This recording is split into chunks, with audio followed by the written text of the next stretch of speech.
อนุวัตวาระการพัฒนาที่ยั่งยืนคศ2030โดยมีผู้นำประเทศที่เข้าร่วมจำนวน18ประเทศได้แก่ผู้นำกลุ่มประเทศบริกส์5ประเทศและผู้นำประเทศตลาดเกิดใหม่และประเทศกำลังพัฒนา13ประเทศโอกาสนี้นายกรัฐมนตรีกล่าวถ้อยแถลงว่ายินดีและเป็นเกียรติอย่างยิ่งที่ได้รับเชิญเข้าร่วมการประชุม BRICS Plus อีกครั้งหนึ่งในปีนี้โดยชื่นชมจีนที่ได้สานต่อข้อริเริ่ม BRICS Plus และมุ่งร่วมมือกับกลุ่มประเทศตลาดเกิดใหม่และประเทศกำลังพัฒนาในช่วงเวลาแห่งความยากลำบากที่หลายประเทศประสบปัญหาความเหลื่อมล้ำในการฟื้นตัวจากโควิด -19 และต้องเผชิญกับความไม่มั่นคงทางอาหารวิกฤตสภาพภูมิอากาศภาวะเงินเฟ้อและปัญหาพลังงานและสินค้าอุปโภคบริโภคราคาแพงซึ่งปัจจัยเหล่านี้สะท้อนให้เห็นว่าโลกของเรากำลังเผชิญกับวิกฤตซ้อนวิกฤตซึ่งเป็นอุปสรรคต่อการบรรลุเป้าหมายการพัฒนาที่ยั่งยืนในประเทศกำลังพัฒนาเป็นเรื่องสำคัญที่ต้องร่วมมือกันเพื่อฝ่าฟันวิกฤตเหล่านี้โดยมุ่งพลิกฟื้นระบบพหุภาคีให้เข้มแข็งสมดุลและเป็นธรรมยิ่งขึ้นจึงได้แบ่งปัน3แนวคิดสำคัญเพื่อการฟื้นฟูเศรษฐกิจอย่างมีเสถียรภาพที่ตั้งอยู่บนกฎกติกาและหลักธรรมาภิบาลผมขอแบ่งปัน3แนวคิดที่ไทยเชื่อว่าจะช่วยให้กลุ่มประเทศ BRICS และประเทศกำลังพัฒนาสามารถจะร่วมมือกันอย่างสร้างสรรค์เพื่อจะเป็นหนทางไปสู่การฟื้นฟูเศรษฐกิจอย่างมีเสถียรภาพเราต้องพลิกฟื้นระบบพหุภาคีทั้งกลุ่มใหญ่และย่อยให้มีความเข้มแข็งมากยิ่งขึ้นเพื่อที่จะรับมือกับความท้าทายอุบัติใหม่ในปัจจุบันและอนาคตเพื่อจะฝ่าฟันวิกฤตอาหารโลกระบบพหุภาคีต้องมีความสมดุลในทุกมิติไทยมุ่งหวังผลักดันให้การเจริญเติบโตหลังโควิด -19 มีความสมดุลมากยิ่งขึ้นระบบพหุภาคีจำเป็นต้องมีการสร้างระบบธรรมาภิบาลเศรษฐกิจโลกที่เป็นการสร้างโอกาสให้กับประชาชนทุกหมู่เหล่าอย่างเป็นธรรมและทั่วถึงนายกรัฐมนตรีเรียกประชุมด่วนสั่งการแก้ไขปัญหาวิกฤตพลังงานและราคาสินค้าเพื่อช่วยเหลือประชาชนจากปัญหาวิกฤตพลังงานและราคาสินค้าแพงวันนี้ที่ทำเนียบรัฐบาลพลเอกประยุทธ์จันทร์โอชานายกรัฐมนตรีและรัฐมนตรีว่าการกระทรวงกลาโหมหารือข้อราชการร่วมกับนายสุพัฒนพงษ์พันธ์มีเชารองนายกรัฐมนตรีและรัฐมนตรีว่าการกระทรวงพลังงานนายจุลินทร์ลักษณะวิสิทธิ์รองนายกรัฐมนตรีและรัฐมนตรีว่าการกระทรวงพาณิชย์และผู้แทนสำนักงานคณะกรรมการกฤษฎีกาเพื่อแก้ไขปัญหาเกี่ยวกับวิกฤตราคาพลังงานและราคาสินค้าโดยสั่งการให้ทำงานร่วมกันแก้ไขปัญหาอย่างเร่งด่วนพร้อมสอบถามผู้แทนจากคณะกรรมการกฤษฎีกาเพื่อทำความเข้าใจเกี่ยวกับข้อกฎหมายต่างๆที่อาจมีความคลาดเคลื่อนเพื่อให้ได้ข้อสรุปเป็นประโยชน์โดยรวมตามนโยบายของรัฐบาลที่ให้ความสำคัญกับการดูแลช่วยเหลือและบรรเทาความเดือดร้อนของประชาชนที่ได้รับผลกระทบสิ่งที่รัฐบาลให้ความสำคัญก็คือในเรื่องของการดูแลช่วยเหลือบรรเทาความเดือดร้อนจากผลกระทบที่เกิดขึ้นจากในเรื่องของพลังงานในเรื่องของชีวิตความเป็นอยู่ราคาสินค้าแล้วก็เรื่องของการขาดแคลนวัสดุต้นทุนในห่วงโซ่อุปทานทั้งหมดของเราเพราะว่ามันมาจากหลายประเทศด้วยกันซึ่งทุกประเทศก็เจอปัญหาเดียวกันหมดซึ่งวันนี้รัฐบาลเองก็ได้ลงทุนไปอนาคตไปมากกว่าที่ควรในเรื่องของการลงทุนจากต่างประเทศในการที่จะสร้างห่วงโซ่เราให้สมบูรณ์มากยิ่งขึ้นเมื่อมีปัญหาจะได้ไม่เกิดข้อติดขัดเช่นในเวลานี้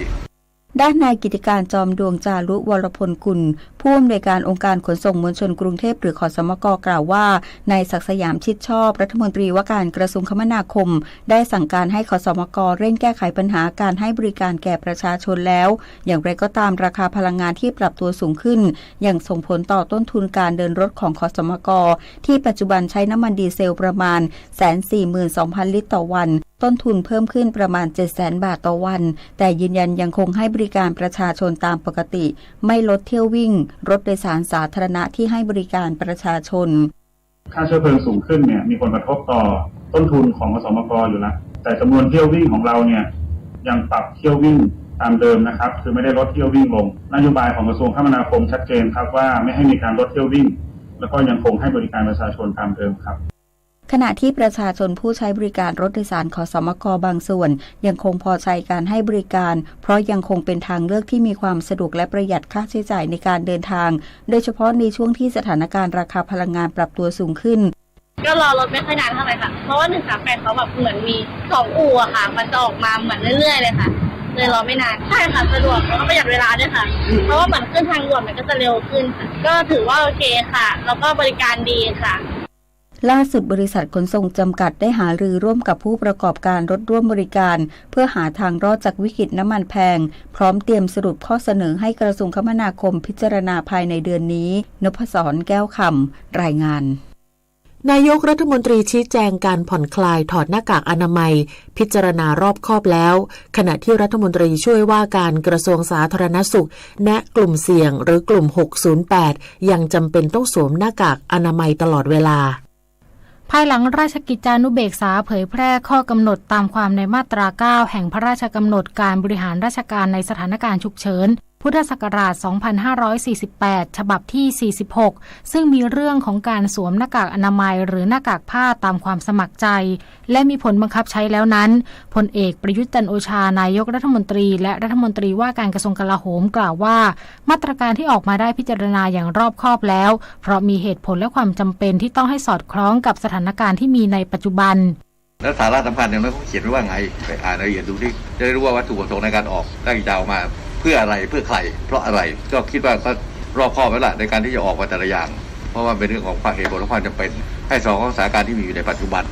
ด้านนายสาธิตปิตุเตชะรัฐมนตรีช่วยว่าการกระทรวงสาธารณสุขชี้แจงถึงแนวทางปฏิบัติตามประกาศราชกิจจานุเบกษาดังกล่าวโดยย้ำว่าประกาศฉบับนี้เป็นแบบมีเงื่อนไขแนะให้สวมหน้ากากอนามัยเมื่อยังอยู่ร่วมกับผู้อื่นในสถานที่เสี่ยงหรือพื้นที่แออัดมีการรวมกลุ่มคนจำนวนมากไม่สามารถเว้นระยะห่างได้หรืออากาศระบายถ่ายเทไม่ดีรวมถึงกลุ่มเสี่ยงที่หากติดเชื้อแล้วจะมีอาการรุนแรงหรือผู้ป่วยและผู้สัมผัสเสี่ยงสูงอย่างจำเป็นต้องสวมหน้ากากอนามัยเมื่ออยู่ร่วมกับบุคคลอื่นแม้ช่วงนี้จะมีจำนวนผู้ติดเชื้อโควิด -19 ไม่มากแต่พบว่าก็เริ่มเพิ่มสูงขึ้นหลังมีการผ่อนคลายกิจก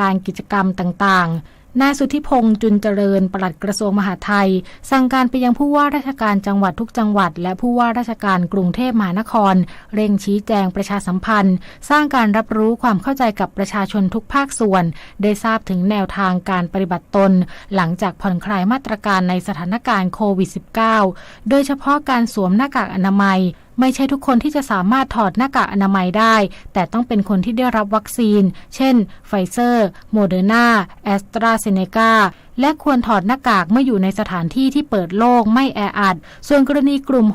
608ควรสวมหน้ากากอนามัยอย่างถูกวิธีตลอดเวลาเมื่อต้องอยู่ร่วมกับบุคคลอื่นเพื่อลดความเสี่ยงและป้องกันการแพร่ของโรคพร้อมสั่งการให้ประสานกับนายแพทย์สาธารณสุขจังหวัดเร่งการฉีดวัคซีนเข็มกระตุ้นให้กับประชาชนรวมถึงคนต่างด้าวที่พักอาศัยในพื้นที่จังหวัดให้เป็นไปตามเป้าหมายของแผนบริหารวัคซีนจุฑามาศรักษาพันธ์รายงาน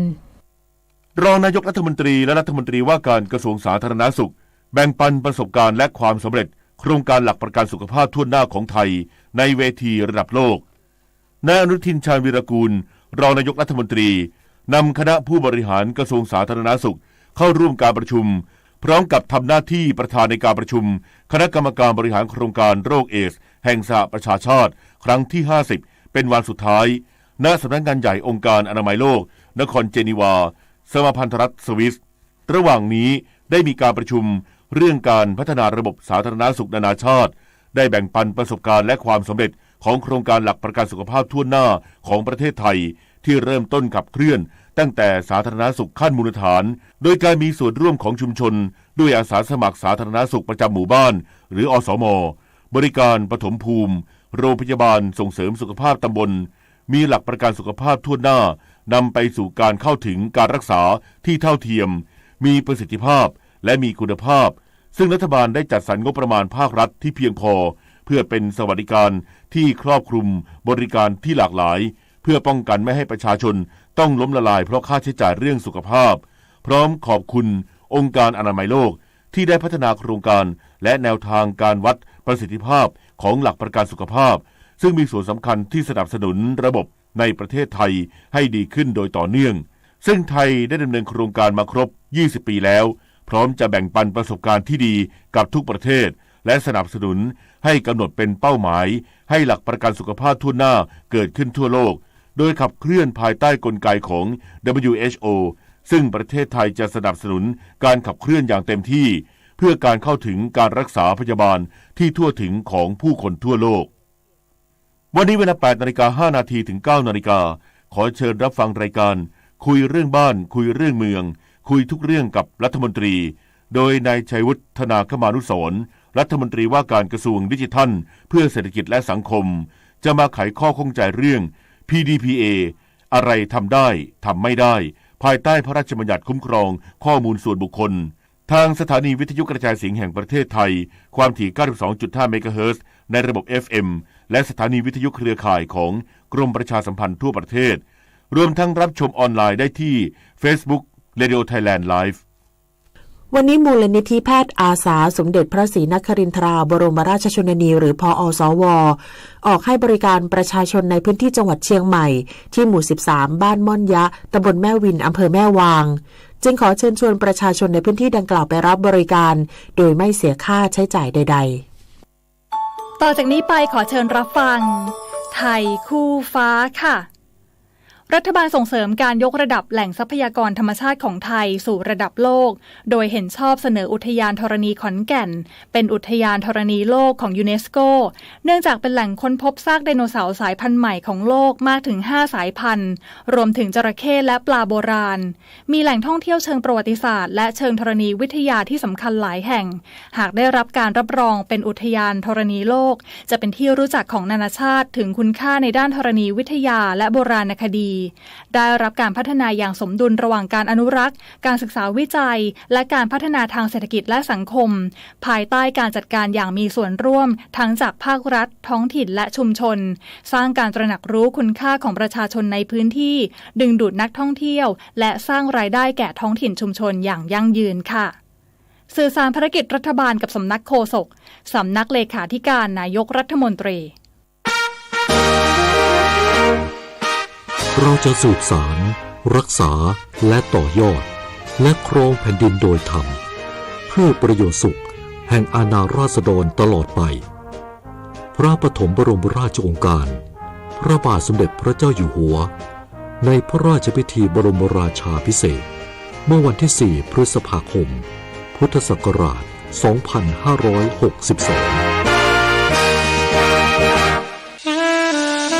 ข้าราชการ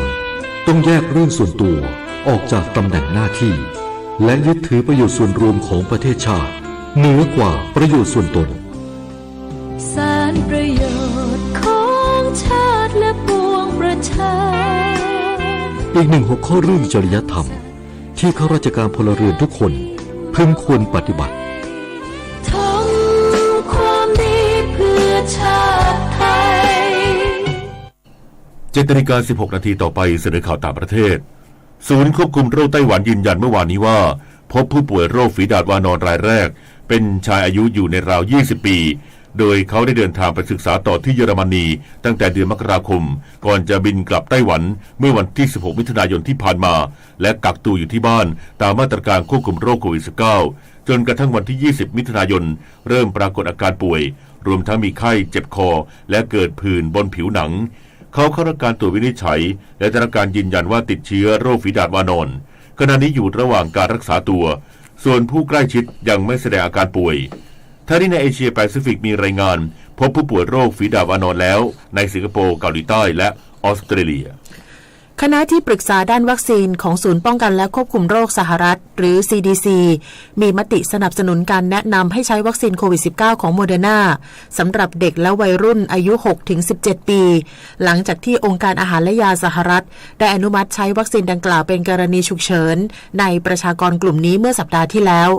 โดย CDC ระบุในแถลงการว่าคำแนะนำนี้ส่งเสริมให้ใช้วัคซีนโมเดอร์นาเป็นเครื่องมือสำคัญในการรับมือกับโรคระบาดและเป็นวัคซีนอีกหนึ่งทางเลือกสำหรับเด็กและวัยรุ่นทั้งนี้ปัจจุบันมีประชากรเด็กและวัยรุ่นอายุ 6-17 ปีในสหรัฐประมาณ25ล้านคนที่ยังไม่ได้รับวัคซีนโควิด -19 นายดิมิทรีเพสคอฟโฆษกทำเนียบประธานาธิบดีรัสเซียแถลงว่าการที่สหภาพยุโรปให้การรับรองยูเครนและมอลโดวาในสถานะผู้สมัครเป็นสมาชิกนั้นถือเป็นกิจการภายในของยุโรปแต่กระบวนการต่างๆจะต้องไม่สร้างปัญหาต่อความสัมพันธ์ระหว่างประเทศเหล่านี้กับรัสเซียขณะที่นายเซอร์เกย์ ลาฟรอฟรัฐมนตรีต่างประเทศรัสเซียกล่าวว่าการที่ยูเครนและมอลโดวาสมัครเข้าเป็นสมาชิกสหภาพยุโรปจะไม่ก่อให้เกิดความเสี่ยงต่อรัสเซียเนื่องจากสหภาพยุโรปไม่ใช่องค์กรทางทหาร ส่วนสถานการณ์การสู้รบในยูเครนนั้นมีการเปิดเผยจากผู้ว่าการแคว้นลูฮันส์ทางตะวันออกของยูเครนว่ากองกำลังยูเครนอาจต้องล่าถอยออกจากเมืองซิเวโรโดเนสหลังกองกำลังรัสเซียโจมตีอย่างหนักหน่วงมานานกว่า1 เดือนและสามารถรุกคืบยึดพื้นที่ในเมืองแห่งนี้ได้เพิ่มขึ้นเรื่อยๆอัฟกานิสถานยุติการค้นหาผู้รอดชีวิตจากเหตุแผ่นดินไหวขนาด 5.9 ในพื้นที่ห่างไกลทางตะวันออกของประเทศใกล้ชายแดนปากีสถานแล้วอย่างไรก็ตามไม่มีการให้รายละเอียดเพิ่มเติมถึงการยกเลิกปฏิบัติการดังกล่าวทั้งที่เพิ่งผ่านไป48 ชั่วโมงนับตั้งแต่เกิดแผ่นดินไหวเมื่อวันพุธที่ผ่านมาขณะที่มีรายงานผู้เสียชีวิตแล้ว 1,000 คนและบาดเจ็บประมาณ 2,000 คนอีกทั้งยังมีบ้านเรือน 10,000 หลังได้รับความเสียหายนอกจากนี้ Aftershock ที่เกิดขึ้นเมื่อวานนี้ยังฆ่าชีวิตประชาชนไปอีก 5 คนโดยสำนักงานสำรวจธรณีวิทยาสหรัฐระบุว่า Aftershock ดังกล่าวมีขนาด 4.3 ด้านกระทรวงสาธารณสุขอัฟกานิสถานแถลงว่าทางกระทรวงไม่มียาเพียงพอสำหรับการรักษาผู้บาดเจ็บและจำเป็นต้องได้รับความช่วยเหลือทางการแพทย์เนื่องจากเป็นภัยพิบัติครั้งใหญ่ต่อไปติดตามรับฟังข่าวกีฬาค่ะการแข่งขันเทควันโดชิงแชมป์เอเชียที่ประเทศเกาหลีใต้ทีมเทควันโดไทยได้1 เหรียญเงินจากจุฬานันท์ขันติกุรานนท์ในรุ่น46กิโลกรัมหญิงรอบชิงชนะเลิศแพ้คังมิลือของเจ้าถิ่น0-2 ยกนอกจากนี้ยังได้เหรียญทองแดงจากรุ่น57กิโลกรัมหญิงพันนภาหารสุจินรอบรองชนะเลิศแพ้ลีอารึมนักสู้เจ้าถิ่นเกาหลีใต้0-2 ยกเช่นกันขณะที่เทนนิสพานิพักษ์วงศ์พัฒนกิจเจ้าของเหรียญทองโอลิมปิกโตเกียวเกมในรุ่น49กิโลกรัมที่ขยับมาแข่งในรุ่น53กิโลกรัมรอบ2พ่ายหวังเซี่ยลู่จากจีน1-2 ยกนับเป็นความพ่ายแพ้ครั้งแรกในรอบ3ปี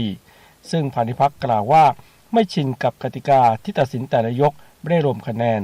โดยในโอลิมปิกเกมปี 2024 ที่ฝรั่งเศสจะลงแข่งในรุ่น49กิโลกรัมเช่นเดิมต่อกันที่กอล์ฟอาชีพสตรี SAT Thai Women Tour Open สนามที่ 3 ที่ฟินิกซ์โกกอล์ฟแข่งที่คลับพัทยาวันสุดท้ายสภาพอากาศไม่เป็นใจต้องใช้คะแนนรวมเพียงแค่36หลุมโดยโปรพราวชเนตตีวรรณแสนวัย18ปีจากเชียงใหม่และโปรชะเอมสมาพรแข็งขันวัย23ปีจากจังหวัดเลยมีสกอร์รวมเท่ากัน9อันเดอร์พาร์135ต้องออกไปเพลย์ออฟตัดสินแชมป์ชเนตตีคว้าชัยชนะในการดวลหลุมที่4เป็นแชมป์ที่4ในปีนี้บวกเงินรางวัล 367,000 บาทส่วนสมาพรได้ปลอบใจ 223,000 บาทจากเกรียนประเภทลู่ชิงแชมป์ประเทศไทยสนามที่1ที่เวโรโดมหัวหมากในประเภทสแควต20รอบรุ่นทั่วไปหญิงนักปั่นทีมชาติจากทีมสำนักงานปลัดกระทรวงกลาโหมกวาดเหรียญไปทั้ง3อันดับแชมป์ตกเป็นของเพชรดาลินสมราชอันดับ2จุฑาทิพย์มณีพันธ์และอันดับ3สุภักษรนันตนะขณะที่สแควต20รอบรุ่น23ปีหญิงเยาวเลศจิตมาศทีมวิทยาลัยเทคโนโลยีสยามได้แชมป์ส่วนสแควต15รอบเยาวชนชายแชมป์เป็นของนนทกรนนทแก้วทีมฟริชแมนเฟรนวัดดอกน้อยโดยในวันนี้มีชิง19เหรียญทองตั้งแต่ช่วงเช้าเทนนิสอาชีพ Thailand ITF เทนนิสทัวร์ครั้งที่4ที่จังหวัดเชียงรายประเภทชายเดี่ยวยุทธนาเจริญผลนักเทนนิสทีมชาติหัวชนะซุนฟาจิงเต็ง6จากจีนที่บาดเจ็บขอยอมแพ้ในเซตที่2ส่งผลให้ยุทธนาผ่านเข้ารอบรองชนะเลิศพบกับบูซุนเซาเกตเต็ง3จากจีนทางด้านหญิงเดี่ยวอัญชิสาฉันทะโชว์ฟอร์มสมราคาเป็นเต็ง2หัวชนะอัลลินากาตะจากญี่ปุ่น 2-0 เซตเข้าไปเจอกันเองกับทัศพรนาคหล่อที่ชนะสุภาพิษเกลือลำ 2-0 เซตทำให้มีนักกีฬาเทนนิสหญิงไทยผ่านเข้าชิงชนะเลิศแน่นอนแล้วพงษ์เกษมสมสุขรายงานต่อไปรับฟังพยากรณ์อากาศค่ะ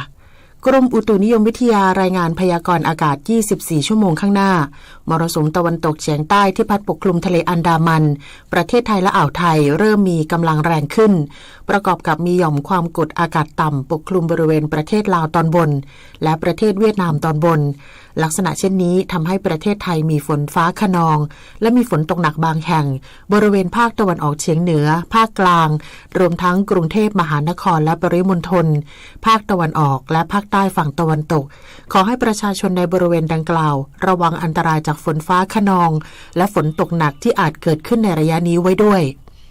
ส่วนคลื่นลมบริเวณทะเลอันดามันตอนบนและอ่าวไทยตอนบน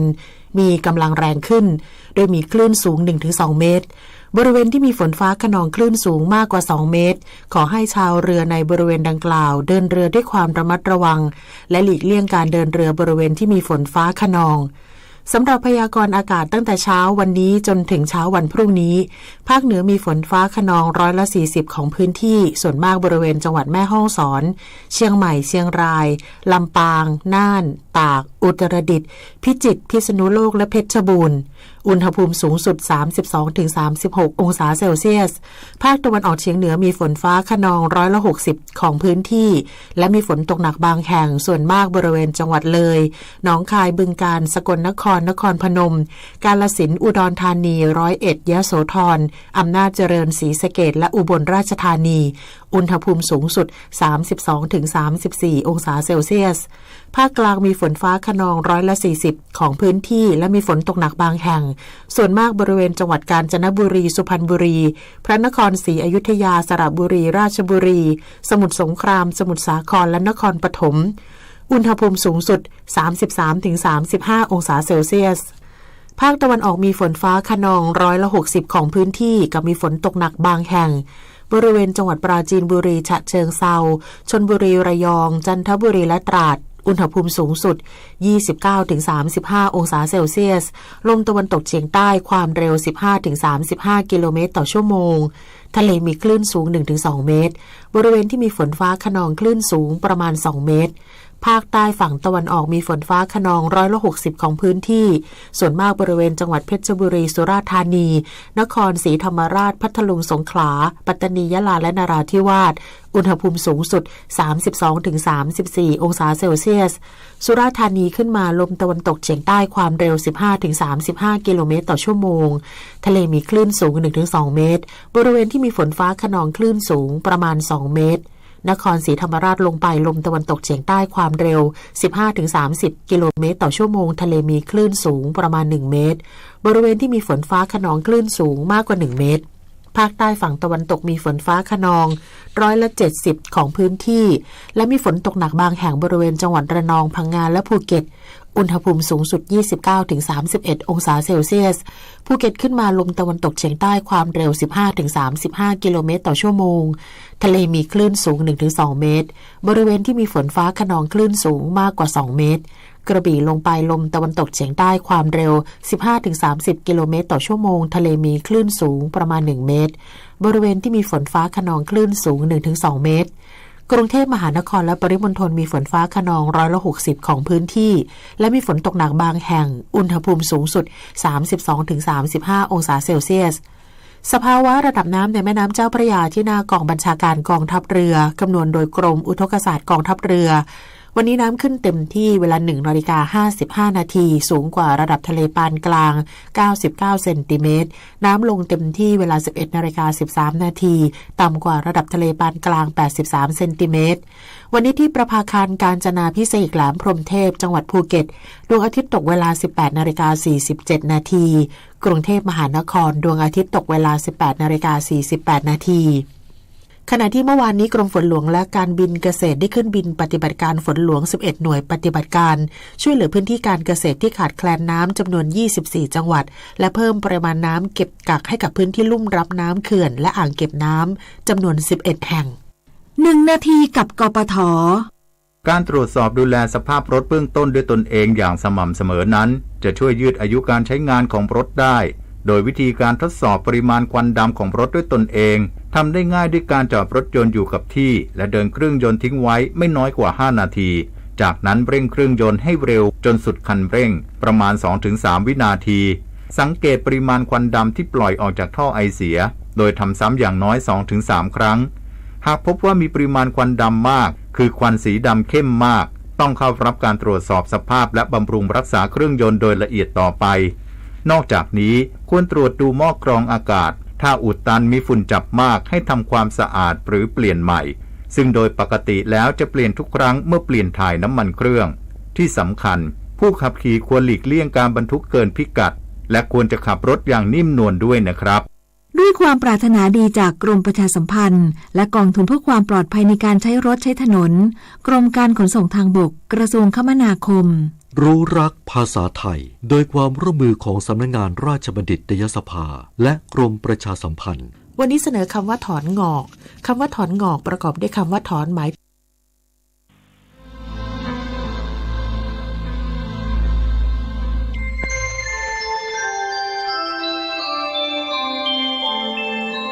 ขณะนี้ท่านกำลังฟังสถานีวิทยุกระจายเสียง